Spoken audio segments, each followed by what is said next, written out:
Hello everyone, Gabriel here, and this is the first of my 3, I believe, upcoming videos where I will show you how I create my content. This won't be exactly how to do Let's Plays, but I believe a little bit about editing is also required if you're creating a channel that contains recordings and so on. Now, this is Action. This is the program, the first one, and I will give you a brief overview of its possibilities. This one was created by a Polish company, I believe, called Merylis. I changed from Fraps to this program around 1 year and a few months ago because I got a discount code for this program, and to be honest, it's worth the price even if you don't get a discount. Action is quite simple in its form and its presentation, and quite powerful when it comes to the possibilities it presents. So let's go briefly through it.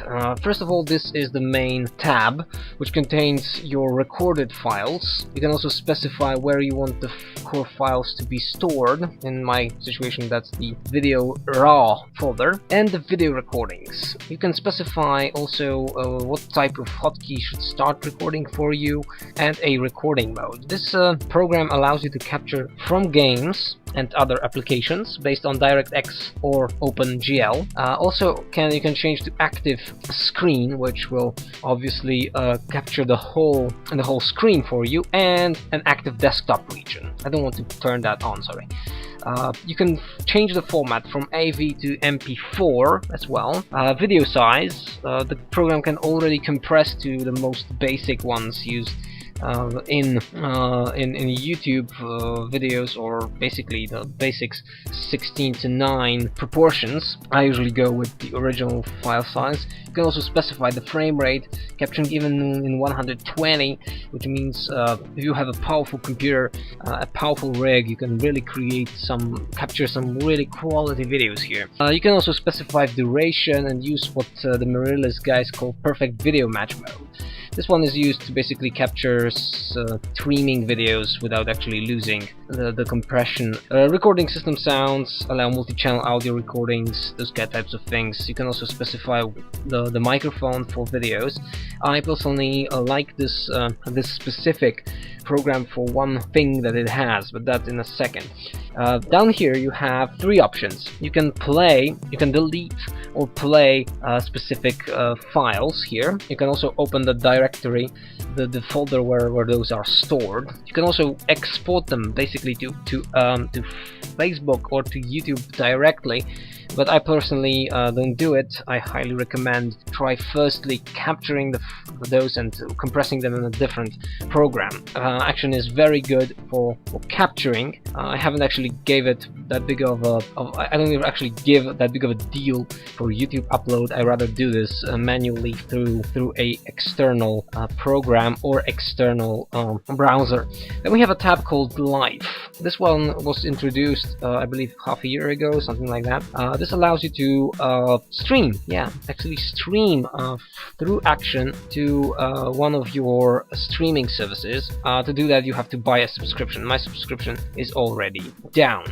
Then we have audio recordings. You can also specify a audio folder. These are very handy if you want to create a voiceover for your videos. You can also specify the duration and the output, MP4 audio or WAV formats. There is also a benchmark that can be run by Action, which I tried to use it once or twice. Not really that helpful, at least not for me. And the next tab is a screenshot capturing. You can capture screens through this program by either in JPEG, PNG, or BMP formats. These you might find them useful, you might not. Also, that depends. And the final one, the general settings tab. This one is very important because it contains most of the customization options. You can change the language. The program can be set to a series of languages, very helpful, and obviously something you would expect. You can check, these are basically the things the program will do. There is also Action Remote Control, which allows you to control the program through your mobile device. I don't have one here compatible, so I decided not to do it. For more info on that types of things, I highly recommend check out the program's basic website. Video recording settings. These are quite important. They can allow you to set the video quality, bitrate of the raw footage that you capture. Also use multi-core recordings. That's obviously for most of the processes up to date. You can also visualize the mouse clicks and create a overlay graphic setting. I don't use that because I add my graphical signs and transitions during the editing process. About that I will tell you more in the second video, but this is also helpful. And then there's the webcam setting. The program can record up to 2 cameras, and you can put them in different elements of the final footage. So if you want to show your face playing the game, it might be helpful. At the moment I don't need those. You can also set the video size, how big should be the actual little window containing the footage from the webcam. Basically that's it. And there are also audio settings, which are for me one of the important bits. There is the microphone that you want to choose as the main one that should be captured, volume of the microphone, and this little part here, record microphone and separate audio track. I always say do this, check this in, because then you can pump up or pump down the volume of that track during the editing process, and that's very helpful.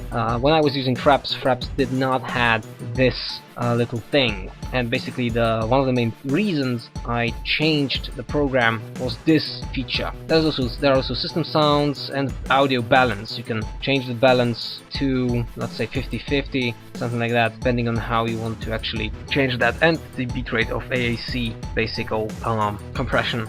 There's also the HUD settings tab, which allows you to point the default default place on the screen where the HUD should be placed. The HUD is a little side window that informs you about different things, like the frame rate of the program, like is it recording or not, and how long the recording is. There's also a possibility to hide the HUD in the final output.